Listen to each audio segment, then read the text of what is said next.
Hey everybody, it's Shaman Sister Sin, and you're listening to the Meditations and More podcast brought to you by BetterHelp.com and LittleShaman.org. That's me, Little Shaman. Today I wanted to talk to you about something that we're all really familiar with, and that is the opinions of narcissistic personalities. They often have very strong opinions, even when these opinions are based on nothing at all, and they're very often not afraid to express them, so I thought we could talk about it on the show today. The formal definition of opinion is a view, judgment, or appraisal formed about a particular event, matter, or subject. Opinions are not facts, nor are they necessarily even based on facts. They carry a lot of weight in people's minds, though, and many times a person's opinion can carry more weight with them than actual facts. The opinions of people who are important to us usually carry a lot of weight for us, too, and when these important people include narcissists, this becomes very dangerous. There are many people who have ill-informed, ignorant opinions. There are many people who hear half of a story or who think they have the whole story when they don't, and come to conclusions or make judgments about all kinds of things. The mind makes judgments and comes to conclusions about everything all the time. Sometimes these things are fact and evidence-based, and sometimes they're not. Many people believe that opinions cannot be right or wrong. That's generally true about actual opinions, which are usually subjective and are more about preferences or impressions that can't really be quantified or proven either way. But many people also state things as facts and call them opinions. Things are not opinions just because a person says they are. For example, it's not my opinion if I say that the moon is made of green cheese. I'm incorrect about what the moon is made of. I'm not giving an opinion, I'm stating an incorrect fact. My belief in that doesn't make it valid or less incorrect, it's still wrong. If I said the moon looks like it's made of green cheese, that is an opinion. This isn't something that can be proven or disproven, it can only be agreed with or disagreed with. Facts are different. Facts are things that can be proven and quantified. Facts don't need to be agreed or disagreed with in order to be valid. They still are. Disagreeing with them doesn't change anything. You can dislike the speed limit and you can be wrong about the speed limit, but the speed limit is still what the speed limit is. It's a fact. You can dislike the weather and you can be wrong about the weather, but this has no impact on what the weather actually is. If it's raining, then it's raining, whether somebody agrees that it's raining or not. That's the difference between facts and opinions. Facts can be quantified and proven. Narcissists are notorious for their difficulty with facts. They don't seem to really understand the difference between opinions and facts or feelings and facts. Even those who don't have temper tantrums or meltdowns when they're presented with contradictory facts might say things like, well, I agree to disagree, not seeming to realize that this is not even a situation where that applies. You can't agree to disagree about facts. Something's either true or it's not. You can dislike facts, but you can't disagree that they are facts. For narcissists, though, their opinions are facts because, in their opinion, these things are quantifiable and provable. Because narcissists are pathologically egocentric, they legitimately have no understanding of other people's perspective. There's no understanding that there could be other interpretations of things or that there are different ways of looking at something. To them, their opinion is as incontrovertible as looking outside and seeing that it's raining. It can't be argued with, and everybody who saw it would see the same thing because that is very clearly what's happening. There's a very old saying about what opinions are like and how many people have one. Even when someone is reasonable, they can still have opinions that are ill-informed or not based on facts. However, most reasonable people try to at least look at and consider facts. They are at least willing to look at and consider evidence even if it contradicts their opinion. When someone is a narcissist, this is generally not the case at all. They cannot see anything outside of their own interpretations or conclusions, and anything else is considered extraneous at best, and at worst, it's considered manipulative as an attempt to trick or convince them of something false. Due to their mental gymnastics, narcissists are able to consider their own opinions as facts, but actual facts as just other people's opinions. This appears to happen because they genuinely don't understand the difference between these two things. Because they're egocentric, facts don't exist for them as things which are true in and of themselves and remain true even independent of anybody's agreement with them. It appears to be much, much more simple than that.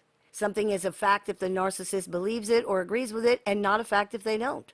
Stating and believing that a fact is just someone else's opinion is a way of denying that it is, in fact, a fact.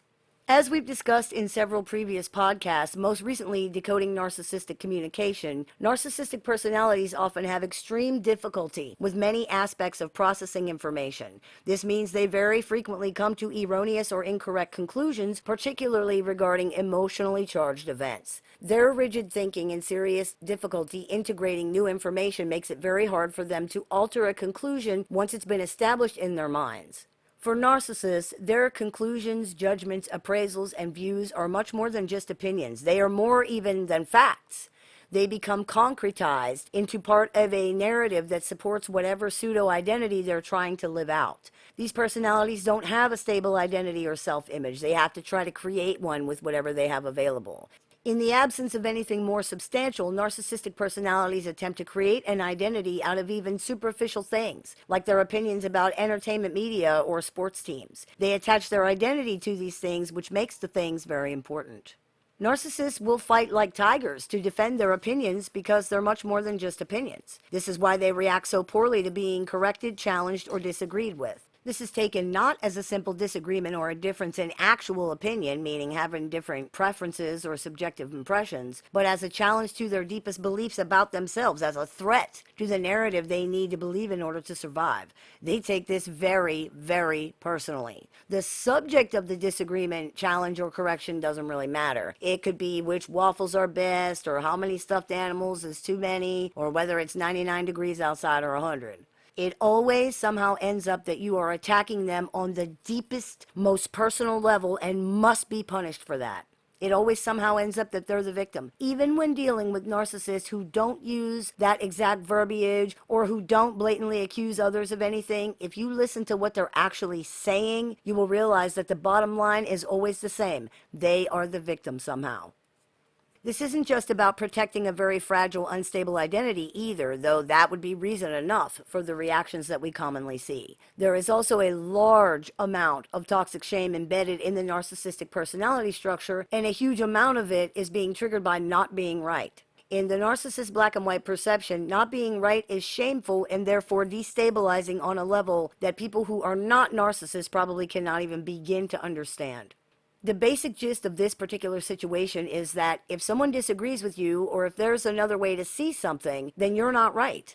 Because of the toxic shame, that is intolerable to narcissistic personalities. Not only does not being right trigger shame in narcissists, it destabilizes them. Because they don't have stable identities and because they have such difficulty processing and integrating information, among other very serious and fundamental problems, the idea that they might be wrong about something undermines any confidence or stability they might be experiencing in that moment, which is how narcissists appear to exist, moment by moment.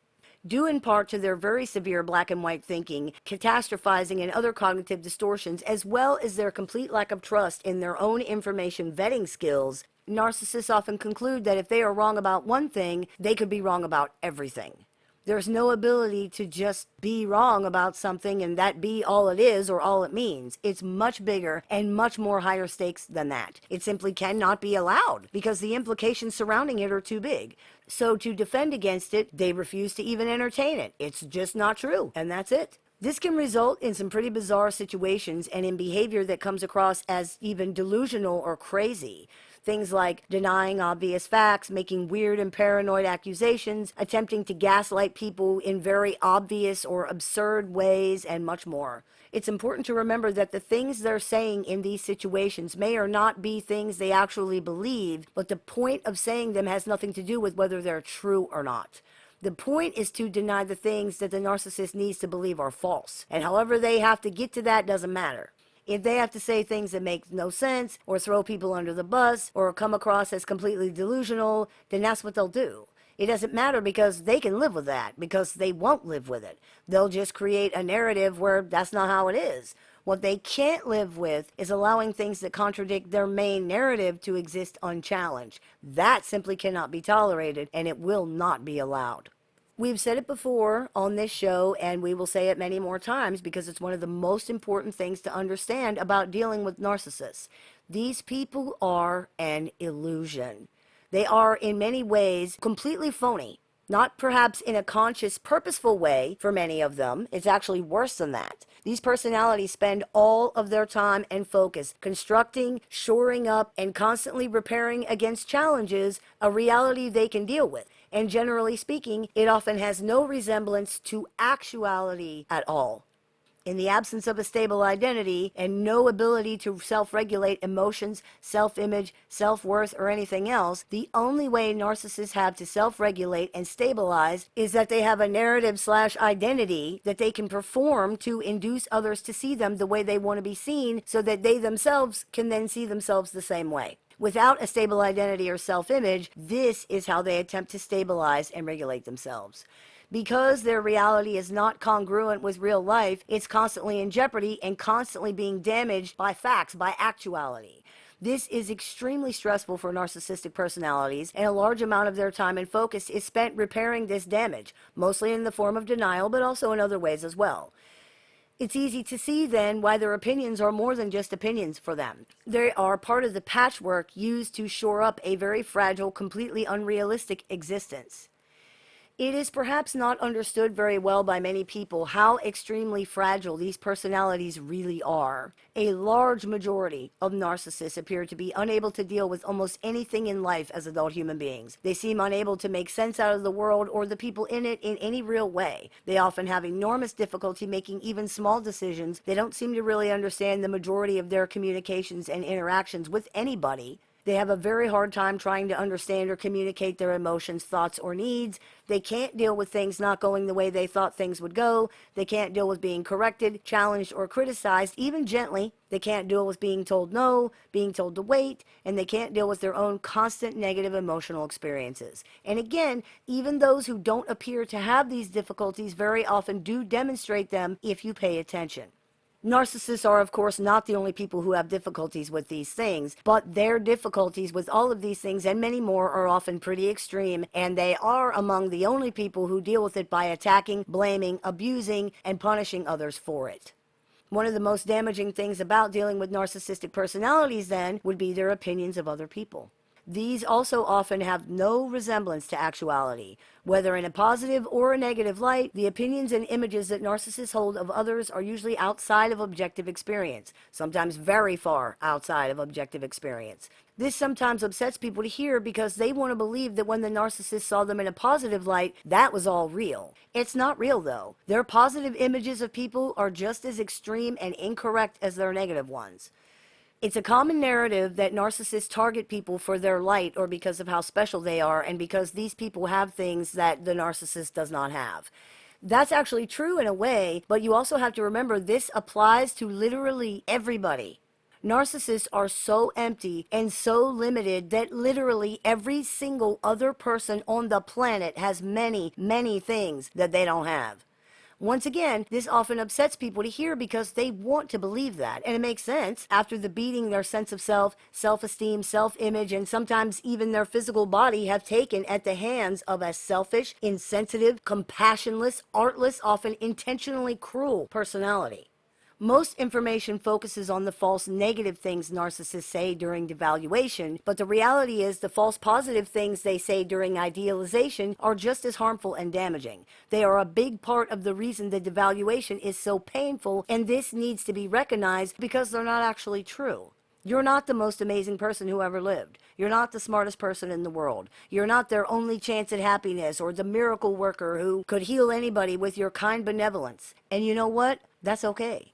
You don't need to be any of these things to be a great person who totally rocks. The narrative that we are targeted by narcissists because we're special in some way is understandable and it's attractive, but in some ways it's also very similar to the artificial ego inflation that narcissists engage in during love bombing and idealization, and because of that, it isn't really helpful for recovery. It often makes people feel better, but actually healing from these situations does require more than that. The best thing for victims of the ego trauma and character assassination inflicted by narcissistic personalities is to be able to see themselves realistically and be legitimately, genuinely good with that. If it's too painful to accept that the idealized version of ourselves is not real, then that needs to be explored because this is a vulnerability that can be exploited by manipulation. Seeing ourselves unrealistically actually increases our vulnerability to narcissistic relationships, and not just because we might be more susceptible to negative claims about ourselves. It's also because when a narcissist's idealized image of a person and that person's idealized image of themselves coincide, it causes them to feel like the narcissist is truly seeing and understanding them in a way nobody else ever does or ever has. This is totally false, but it creates a fantasy about themselves and about the narcissist that most people find very hard to let go of. This is what is meant by when you fall in love with a narcissist, you've fallen in love with yourself. Not only are they mimicking your behavior and things like that, but they're reflecting an idealized image of yourself back to you. That is really what initially captivates most people in these situations. It isn't that the narcissist themselves was so amazing, it's that they treated you like you were. People sometimes spend decades in these relationships trying to get back to that without realizing that none of it was ever based in reality at all. In reality, what narcissists do, and all they do, is alternate between false, overly idealized images of people and false, overly devalued ones. They do not ever see anybody for who they actually are, and this includes themselves. When we can see ourselves realistically, then we can see this much more clearly. Their opinion loses importance. It loses any weight that it might have had because we can see that good or bad, it's not based in reality, and it makes no sense when it's compared to who we actually are. The manipulations from narcissistic people are almost completely ego-based. Ego is the part of you that speaks as I. That means narcissistic manipulation targets your sense of self and who you believe yourself to be. And that's true. During idealization, they create a narrative of how perfect, selfless, beautiful, powerful, amazing, intelligent, whatever that you are. And during devaluation, they create a narrative of how flawed, selfish, awful, cruel, abusive, stupid, unsuccessful, whatever that you are. These things can never be brought together into a more realistic, cohesive picture of a person due to the narcissistic personality's cognitive distortions and inability to understand whole object relations. They think in black and white terms, and narcissists are very extreme. It's one or the other. And if you're one, you're the best one of that. And if you're the other, you're the worst one of that. They will continue to have one completely negative image of you and one completely positive image of you that they simply alternate between back and forth based on how they feel in any moment. Idealization occurs in part because narcissists are so fragile, so grandiose, and so envious that they can only attach themselves to things that are viewed as perfect somehow so as to benefit in some way by association. Anything that makes them feel good will be idealized. Devaluation occurs in part because narcissists are so fragile, have so much shame, and think so lowly of themselves that the only way they can feel as though they're better than somebody is that the person has to have no redeeming qualities whatsoever. Anything which makes them feel bad will be devalued. When we can understand that, we can start to disengage ourselves from caring about their opinions of us, because the reality is, that's all this is. No matter how cruel and horrible, and it can be very cruel and very horrible, no matter how damaging and hurtful and upsetting the things that they say really are, all it boils down to is an opinion. And to be honest, this is the ridiculous, unrealistic opinion of a person who is essentially delusional, who cannot live in reality, who does not understand what it means to be human, even though they are one, who has never seen you or anyone else, including themselves, for who they actually are. Ever. To be brutally honest, their opinion of you is worth nothing in that regard. It's not based on anything except the stilted, rigid, distorted way they view the world through their own distorted, rigid feelings and beliefs. It's not a fact. It might not even be how they feel in 10 minutes from now. It's not based in reality at all. And considering the truly limited understanding most of these personalities have regarding the world at large, you might as well be attaching serious importance to the opinion of a toddler. Seriously. The more realistically you are able to see yourself, the more you are able to really understand what you are and also what you're not, the more you're able to remind yourself of what you're actually dealing with here, the more clearly you'll be able to see all of this. And then it won't be able to affect you anymore because you'll be able to see it for what it is.